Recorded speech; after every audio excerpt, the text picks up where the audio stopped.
आज मैं आप लोगों को गौतम बुद्ध की एक अच्छी और सच्ची कहानी सुनाने जा रहा हूं। वीडियो अच्छा लगे तो लाइक और सब्सक्राइब जरूर करना। तो कहानी शुरू करते हैं। पुराने समय की बात है, जब गौतम बुद्ध अपने शिष्यों के साथ गांव-गांव घूमकर लोगों को ज्ञान दिया करते थे। एक दिन बुद्ध देव अपने कुछ शिष्यों के साथ एक गांव से दूसरे गांव की ओर पैदल जा रहे थे। गर्मी का मौसम था, सूरज आग बरसा रहा था, चारों तरफ तेज धूप फैली हुई थी। लंबा रास्ता तय करते करते सभी थक चुके थे। चलते चलते बुद्ध देव एक विशाल वृक्ष के नीचे रुक गए। पेड़ की ठंडी छाया में बैठकर उन्होंने आंखें बंद कर ली। उनके शिष्य भी वहीं बैठकर विश्राम करने लगे। कुछ देर बाद बुद्ध देव ने धीरे से अपनी आंखें खोली और अपने एक शिष्य से बोले, वत्स, क्या तुम मेरे लिए थोड़ा जल ला सकते हो? शिष्य तुरंत खड़ा हो गया। वो अपने गुरु की सेवा करने का अवसर पाकर बहुत प्रसन्न था। वो जल की तलाश में आगे बढ़ने लगा। कुछ दूर जाने पर उसे एक छोटा सा पोखर दिखाई दिया। शिष्य खुश हो गया। वो जल्दी से अपने पात्र में पानी भरने के लिए झुका ही था कि तभी एक गाय वहां पानी पी रही थी। शिष्य को देखकर गाय घबरा गई और तेजी से भागने लगी। उसके भागने से पोखर की सारी मिट्टी पानी में मिल गई।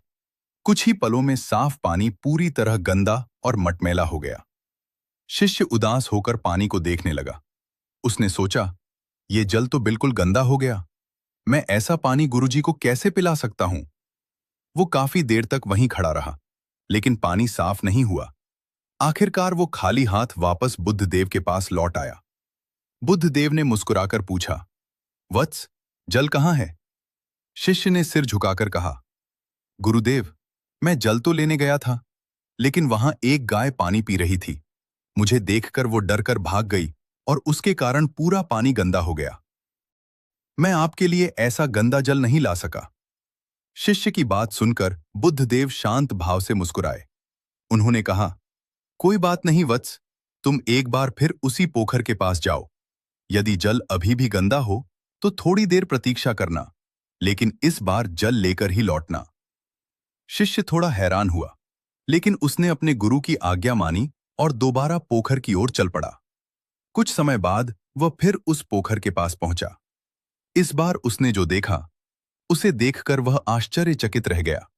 पोखर का पानी अब बिल्कुल शांत था। सारी मिट्टी और गंदगी नीचे बैठ चुकी थी। ऊपर का पानी पहले की तरह साफ और निर्मल दिखाई दे रहा था। शिष्य के चेहरे पर मुस्कान आ गई। उसने पात्र में जल भरा और खुशी खुशी वापस बुद्ध देव के पास लौट आया। जल पीने के बाद बुद्ध देव ने अपने शिष्य की ओर देखा और बोले, वत्स, इस छोटी सी घटना में जीवन का बहुत बड़ा रहस्य छिपा है। शिष्य ध्यान से अपने गुरु की बातें सुनने लगा। बुद्ध देव बोले, जिस प्रकार इस पोखर का गंदा पानी कुछ समय बाद अपने आप शांत और साफ हो गया, उसी प्रकार मन भी होता है। जब मन में क्रोध, डर, चिंता या अशांति होती है, तब मन बिल्कुल इस मटमैले जल की तरह हो जाता है। ऐसे समय में हमें तुरंत निर्णय नहीं लेना चाहिए। हमें अपने मन को थोड़ा समय देना चाहिए। समय के साथ मन की सारी अशांति अपने आप शांत हो जाती है और फिर हमें हर चीज साफ दिखाई देने लगती है। शिष्य की आंखों में चमक आ गई। उसे समझ आ गया था कि धैर्य ही मनुष्य की सबसे बड़ी शक्ति है। उस दिन के बाद जब भी उसका मन अशांत होता, वह उस पोखर और अपने गुरु की सीख को याद करता और धीरे धीरे उसका मन फिर शांत हो जाता। क्योंकि कभी-कभी समस्या का समाधान तुरंत प्रतिक्रिया देने में नहीं, बल्कि थोड़ी देर शांत रहने में छिपा होता है। कहानी से सीख, जब भी जीवन में मन अशांत हो तो तुरंत प्रतिक्रिया मत दो, थोड़ा समय दो, क्योंकि समय मन की हर गंदगी को शांत कर देता है।